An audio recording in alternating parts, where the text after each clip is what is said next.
Halo Wak, apa kabar? Gimana pipisnya? Udah bisa lepas tangan? Atau masih dipegangin? Semoga kalian selalu sehat dan diberikan banyak rezekinya ya Wak. Kali ini gua akan nge-review film berjudul Roundup 2022. Film ini sequel dari The Outlaws 2017 yang dibintangi oleh aktor berbadan gempal, tahan pukul, dan baik hati. Dialah Ma Dong-suk. Tanpa banyak berbasa-basi lagi, kita langsung saja ke review filmnya. Sleibao. NASA's final space station crew compartment that brings a bay window view to our celestial backyard. Dengan latar tahun 2008, di mana data kepolisian Korea mencatat lebih dari 300 penjahat melarikan diri dari Korea ke luar negeri. Kebanyakan dari mereka kabur dan bersembunyi di wilayah Asia Tenggara untuk melakukan tindak kriminalitas terhadap turis-turis Korea dan pengusaha lokal yang ada di sana. Vietnam adalah salah satu negara yang disinggahi oleh para penjahat Korea, di mana kita akan diperlihatkan dengan seorang pemuda yang merupakan anak seorang pengusaha kaya raya di Korea. Dia bernama Yonggi. Yonggi diajak oleh seorang pria Korea bernama Jong-hun. Ini tampangnya, yang mengatakan jika ada seorang bos rental mobil mengajaknya untuk berbisnis, sehingga Yonggi mau diajak ke suatu tempat untuk bertemu langsung dengan si bos rental mobil. Dan inilah Kang Hae-sang, bukan anaknya Pak Jokowi, bukan juga penjual sang pisang, dan sebenarnya dia juga bukan seorang bos rental mobil. Tetapi Kang Hae-sang ini adalah seorang penjahat berdarah dingin yang berniat untuk menculik Yonggi dan meminta tebusan kepada ayahnya yang seorang pengusaha kaya raya. Beralih ke Korea, kita akan diperlihatkan di sebuah situasi tegang ketika ada seorang penjahat alumni rumah sakit jiwa sedang mengancam seseorang warga sipil menggunakan pisau. Tidak ada yang berani maju untuk menghentikannya, bahkan para polisi setempat pun agak ragu untuk melawannya. Akhirnya seorang polisi bertubuh gempal pun muncul. Dialah sang detektif bernama Ma Sok-du. Biar lebih mudah gua sebut nama aslinya saja di sini ya, Ma Dong-suk. Detektif kepolisian memiliki tubuh besar dan punya sebuah tamparan kuat yang mampu membuat siapa saja yang ditaboknya langsung pingsan seketika. Ketika semua orang takut untuk maju, Ma Dong-suk dengan santainya menyelinap dari jalan belakang toko. Karena ukuran badannya yang terlalu besar dan kekar, akhirnya dia ketahuan juga. Tetapi itu tidak menjadi masalah karena Ma Dong-suk tetap maju untuk menumbangkan pelaku bersajam tersebut.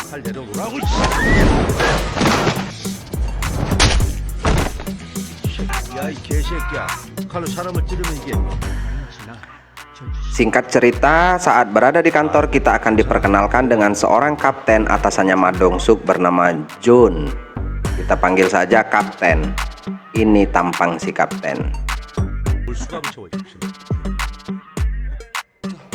Kapten mengatakan bahwa kantor pusat memerintahkan mereka berdua untuk pergi ke Vietnam karena ada 3 orang penjahat yang sedang berada di sana. Dan salah satunya bernama Jong-hun yang sudah menyerahkan diri ke konsulat Korea yang ada di Vietnam. Di antara mereka berdua tidak ada yang bisa berbahasa Vietnam, sehingga si kapten dengan percaya dirinya mengklaim bahwa dirinya akan menggunakan bahasa internasional yaitu bahasa Inggris. Yang hal tersebut dibuktikan si kapten ketika dirinya berbicara bahasa Inggris, namun khusus untuk memesan makanan. Waduh. Setibanya di Vietnam, Kapten dan Ma Dong-suk pun diperiksa oleh kepolisian bandara Vietnam karena dianggap mencurigakan. Kapten berbicara tidak jelas dalam bahasa Inggris. Beruntung datang seorang petugas konsulat bernama Park yang datang tepat pada waktunya untuk menjemput mereka ke kantor konsulat. Di kantor konsulat, Park mengatakan bahwa selama setahun ini sering sekali terjadi kasus orang hilang dengan modus penculikan. Tapi korban tetap dibunuh meskipun uang tebusan sudah diberikan. Bahkan ada yang jasadnya masih belum diketemukan sampai saat ini. Kapten menyuruh Ma Dong-suk untuk fokus saja pada target mereka, yakni Jong-hun, di mana dia sedang berada di ruangan lain di kantor tersebut. Saat ditemui Jong-hun, si penjahat amatir yang merasa sok jago di depan Ma Dong-suk tanpa tahu apa yang akan diperbuat Ma Dong-suk.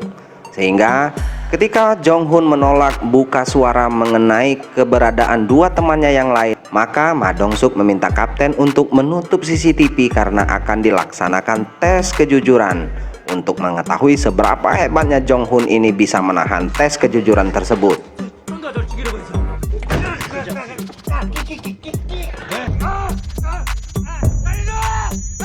Setelah menginterogasi Jong-hun, Ma Dong-suk dan kapten pun pergi menuju apartemen tempat kedua teman Jong-hun tinggal.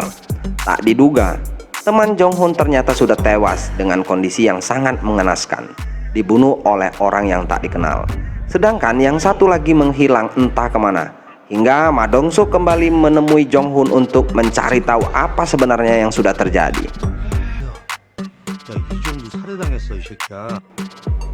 Jong-hun akhirnya jujur bahwa dirinya sengaja menyerahkan diri karena takut dibunuh oleh Kang Hae-sang, sang penjahat berjiwa psikopat yang menculik anak orang kaya di adegan awal tadi. Yang kemungkinan besar temannya yang di apartemen tadi juga dibunuh oleh Kang Hae-sang. Cerita flashback beberapa waktu sebelumnya yang mana Jong-hun dan kedua temannya yang merupakan penjahat amatir yang bekerja sama dengan Kang Hae-sang untuk menculik Yonggi dan meminta uang tebusan darinya, di mana saat Kang Hae-sang mengatakan bahwa mereka bertiga hanyalah penjahat amatir. Hal itu jelas menimbulkan sedikit ketersinggungan pada Jong-hun dan kedua temannya, dan tiba-tiba mobil diberhentikan oleh teman Jong-hun. Yonggi pun kabur dari mobil. Lalu Jong-hun dan kedua temannya turun untuk mengejar Yonggi. Saat Yonggi sudah tertangkap, muncullah Kang Hae-sang membawa parang dan langsung mencincang Yonggi. Saat itu juga sontak hal itu menimbulkan kemarahan bagi Jong-hun dan kedua temannya. Karena niat awalnya hanya menculik, kok berubah jadi pembunuhan yang sadis dan brutal. Dengan tidak banyak basa-basi, Kang Hae-sang dan seorang rekannya pun membunuh teman Jong-hun dengan menggorok lehernya, yang akhirnya mengungkapkan siapa sosok Kang Hae-sang ini. Ternyata adalah seorang pembunuh berdarah dingin yang juga merupakan pelaku atas hilangnya 3 turis Korea yang terjadi pada tahun ini. Merasa takut karena Kang Hae-sang tidak akan segan-segan membunuh mereka berdua, Jong-hun dan temannya pun menurut saja. Ketika Kang Hae-sang dan temannya menyuruh mereka menggali tanah untuk mengubur jasad Yonggi dan temannya. Dan pada waktu itu Kang Hae-sang yang memiliki badan kekar memotong tangan Yonggi dan mengirimkannya ke ayahnya untuk tetap meminta uang tebusan atas anaknya yang sudah meninggal. Senekat dan sebrutal ini sosok Kang Hae-sang. Gila ini, Wak. Setelah Jong-hun menceritakan semuanya kepada Ma Dong-suk, Jong-hun memohon kepada Ma Dong-suk agar segera dipulangkan ke Korea. Terserah mau dipenjara berapa lama pun juga, asalkan dia bisa aman dari sosok Kang Hae-sang. Karena dari info yang beredar, Kang Hae-sang adalah sosok yang nekat dan brutal dan akan melakukan apa saja untuk bisa mencapai tujuannya. Ma Dong-suk pun langsung menelpon rekannya yang di Korea untuk mencari tahu data tentang asal-usul siapa Kang Hae-sang ini. Ma Dong-suk dan kapten pun pergi ke tempat dikuburnya jasad Yonggi untuk membuktikan kebenaran perkataan Jong-hun tadi.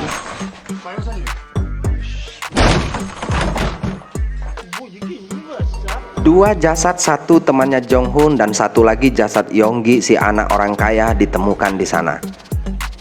Setelah polisi Vietnam mengurus semuanya, Ma Dong-suk mencoba menghubungi informan untuk mencari tahu tentang Kang Hae-sang, di mana informan tersebut mengatakan bahwa ada preman Korea bernama Ruko yang juga sedang mencari Kang Hae-sang. Preman tersebut mungkin tahu sedikit informasi tentang keberadaan si Kang Hae-sang saat ini.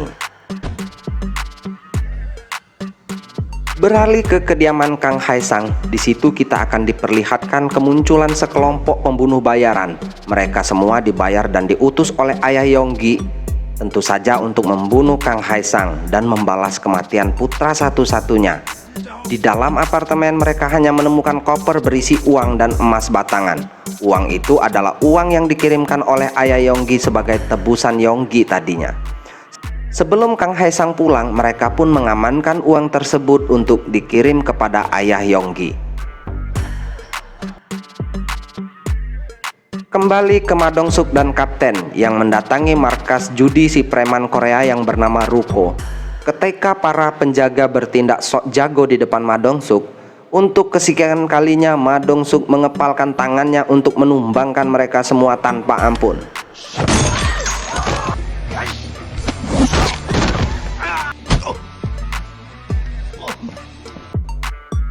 Kemudian Ruko menodongkan pistol ke Ma Dong-suk. Dengan begitu mudahnya direbut oleh Ma Dong-suk sehingga dia akhirnya mau buka suara tentang kediaman Kang Haisang. Dan anak buahnya lah yang tahu di mana tempat tinggal Kang Haisang saat ini. Sementara itu, Kang Haisang dan seorang temannya terlihat baru saja pulang. Melihat ada puntung rokok yang masih menyala, dia sudah bisa langsung menebak jika ada orang yang masuk ke dalam kamarnya tanpa izin. Hingga Kang Haisang langsung masuk ke kamar mandi dan menutup pintu kamar mandi itu rapat-rapat. Dan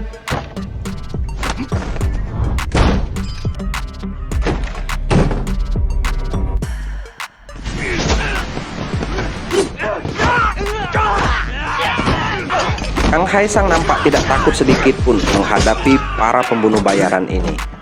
Yang menarik di sini adalah para pembunuh bayaran ini hanya dibekali senjata tajam, bukannya senjata api semacam pistol atau apapun gitu. Mungkin para pembunuh bayaran ini merasa kurang greget kali ya Wak kalau menggunakan pistol, sehingga mereka semua harus bertarung melawan Kang Haisang menggunakan senjata tajam dan tangan kosong saja.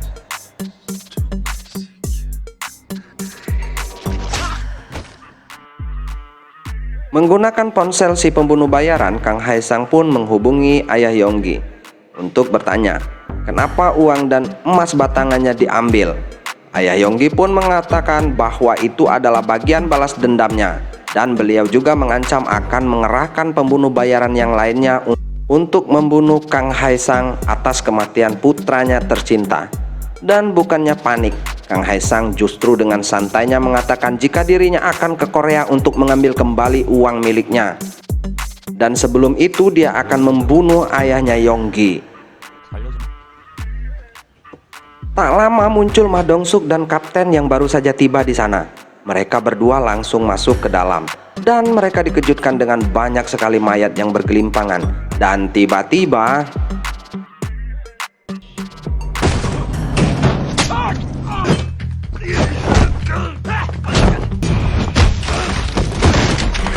Kapten pun terkena bacokan parang. Untuk pertama kalinya Kang Haisang akhirnya bertemu langsung dengan Ma Dong-suk. 2 lawan 1 tak masalah bagi Ma Dong-suk. Dan terlihat sangat jelas jika mereka berdua bukanlah tandingan bagi sang polisi bertubuh gempal ini. Namun Kang Haisang berhasil melarikan diri, sementara temannya tertangkap dengan cara dibuat tak sadarkan diri.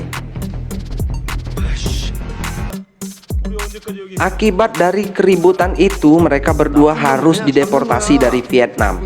Sementara Ma Dong-suk terus menggali informasi dari teman Kang Haisang yang akhirnya buka suara bahwa Kang Haisang akan pergi menuju Korea dengan naik kapal ilegal.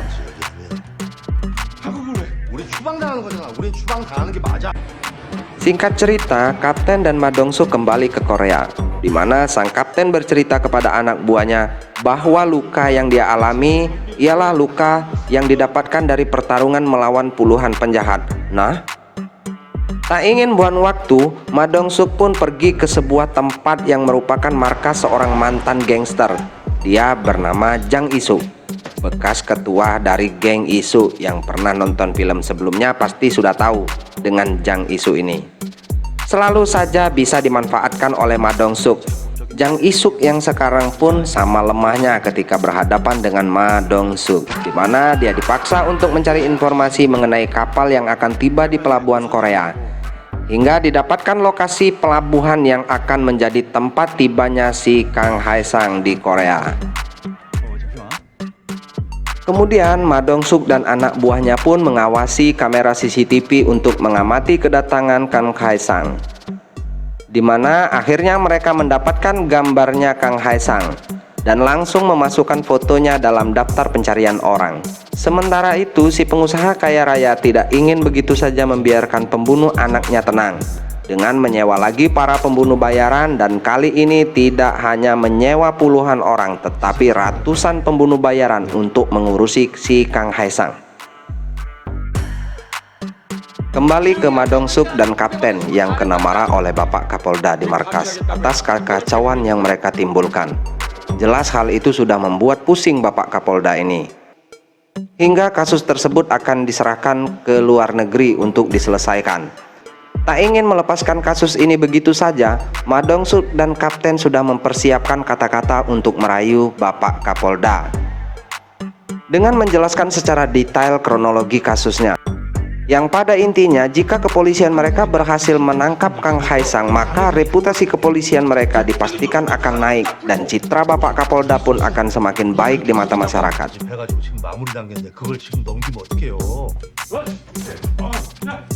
Setelah itu, Ma Dong-suk bersama anak buahnya pun pergi ke tempat si pengusaha kaya raya untuk memberikan penghormatan terakhir kepada Yonggi. Mereka bertemu Ibu Kim, ibu dari Yonggi alias si istri dari pengusaha kaya raya, di mana beliau sangat berterima kasih kepada Ma Dong-suk yang sudah membawa jasad Yonggi kembali ke Korea, dan dia dipersilakan mencicipi makanan yang ada di acara tersebut. Berpindah ke tempat lain di mana ada dua orang Filipina yang baru saja tiba di Korea. Mereka merupakan penjahat yang kejam sama seperti Kang Haesang, dan kedatangan mereka berdua ke sini adalah atas undangan Kang Haesang yang membutuhkan bantuan untuk merebut kembali uang dan emas batangannya yang telah diambil oleh si pengusaha. Mereka berdua langsung pergi ke gedung tempat di mana diadakannya upacara penghormatan Yonggi, di mana saat di area parkir mereka melihat ada sebuah mobil berisi 4 orang pembunuh bayaran yang disewa untuk membunuh Kang Haesang. Tanpa rasa takut akan kalah jumlah, mereka berdua pun dengan percaya diri membuka pintu mobil yang sontak hal tersebut membuat keempat orang pembunuh bayaran ini terkejut. Tanpa banyak omong, mereka berdua langsung menghajar keempat pembunuh bayaran tersebut. Sementara di lantai atas, si pengusaha terlihat akan meninggalkan acara dengan ditemani 2 bodyguard, di mana beliau akan sangat terkejut ketika menyadari salah satu bodyguardnya adalah Kang Haesang yang diam-diam sudah menyusup, sehingga ketika di lift, Kang Haesang langsung menghabisi bodyguard tersebut dan membawa Pak pengusaha bersamanya.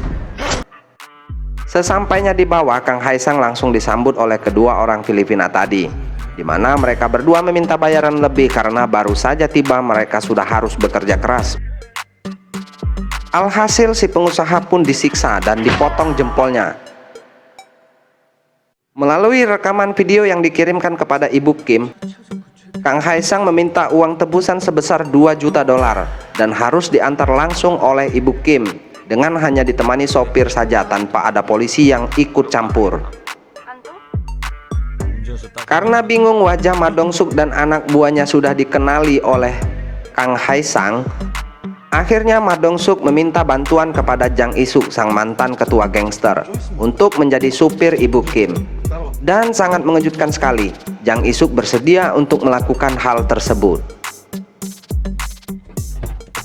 Dalam menuju lokasi penyerahan uang tebusan, Ma Dong-suk tentu sudah menyiapkan segala kemungkinan, dimulai dengan mengutus mobil box berisi anak buahnya yang akan terus mengikuti dari belakang kemanapun Ibu Kim pergi, serta mengutus salah satu anak buahnya yang lain untuk melacak lokasi disekapnya si pengusaha, dan syukur-syukur bisa membebaskan si pengusaha sebelum Ibu Kim sampai ke lokasi penyerahan uang. Tak hanya Ma Dong-suk, Kang Haesang pun juga sudah mengirimkan kedua orang Filipina tadi untuk terus mengikuti pergerakan Ibu Kim, di mana mereka akan merebut uang tersebut di tengah jalan karena tidak ingin menyerahkan si pengusaha tersebut begitu saja. Tak lama dari itu, salah satu anak buah Ma Dong-suk berhasil melacak keberadaan Kang Haesang. dan berhasil menemukan si pengusaha untuk dibawa pulang. Namun tiba-tiba muncul Kang Haisang dari belakangnya dan langsung menikamnya.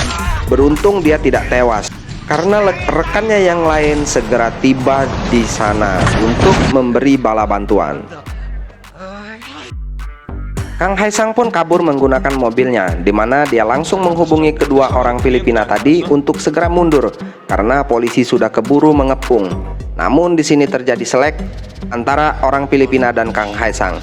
Kedua orang Filipina ini curiga jika itu adalah akal-akalan Kang Haisang saja untuk menguasai uang tersebut sendirian. Sehingga kedua orang Filipina ini tetap akan melanjutkan rencana mereka untuk mencegat Ibu Kim di tengah jalan. Setelah gagal pencegatan di tengah jalan, Ibu Kim melarikan diri ke dalam parkir sebuah mall dan diikuti oleh kedua orang Filipina tersebut. Pada saat sudah terdesak, Ibu Kim meminta supaya Jang Isuk segera kabur saja dan biarkan uang tersebut diambil oleh mereka. Namun, Jang Isuk tidak ingin membiarkan uang sebanyak itu diambil begitu saja. Karena seperti yang gue bilang tadi, Jang Isuk adalah mantan kriminal. Sehingga dia memilih menghadapi kedua orang Filipina tersebut daripada dia harus meninggalkan uang itu untuk menyelamatkan nyawanya sendiri. Jang Isuk pun berhasil kabur dan membawa uang tebusan tersebut. Sementara salah satu orang Filipina itu pergi mengejar Ibu Kim dan yang satunya harus berhadapan dengan dua orang polisi yang sudah tiba di sana. Setelah terjadi sedikit pertarungan, satu orang Filipina pun berhasil dilumpuhkan tanpa ada petugas yang terluka parah. Namun, Ibu Kim masih dalam posisi bahaya karena masih dikejar oleh satu orang Filipina lagi.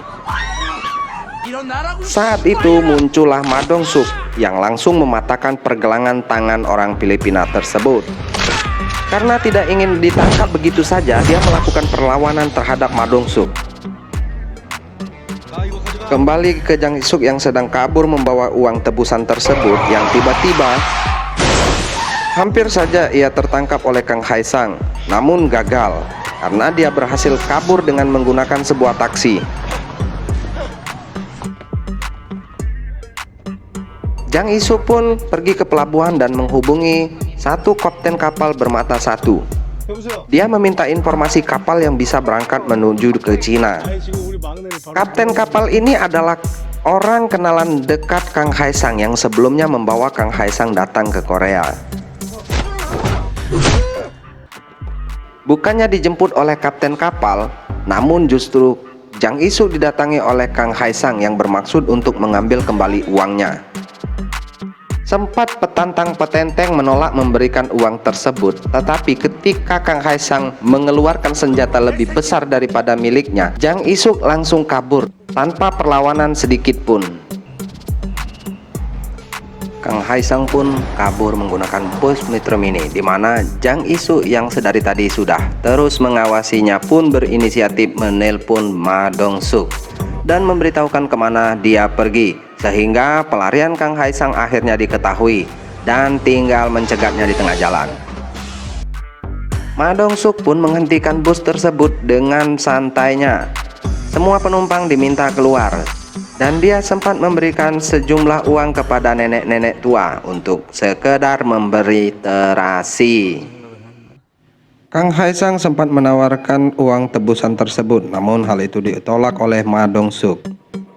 Kemudian Ma Dong-suk melepaskan ikat pinggangnya dan membalut kepalan besar tangannya. Kang Haisang pun mengeluarkan senjata andalannya berupa pisau pemotong daging. Dan mereka bertarung secara brutal di dalam bus tersebut sampai merusak beberapa fasilitas yang ada di dalamnya.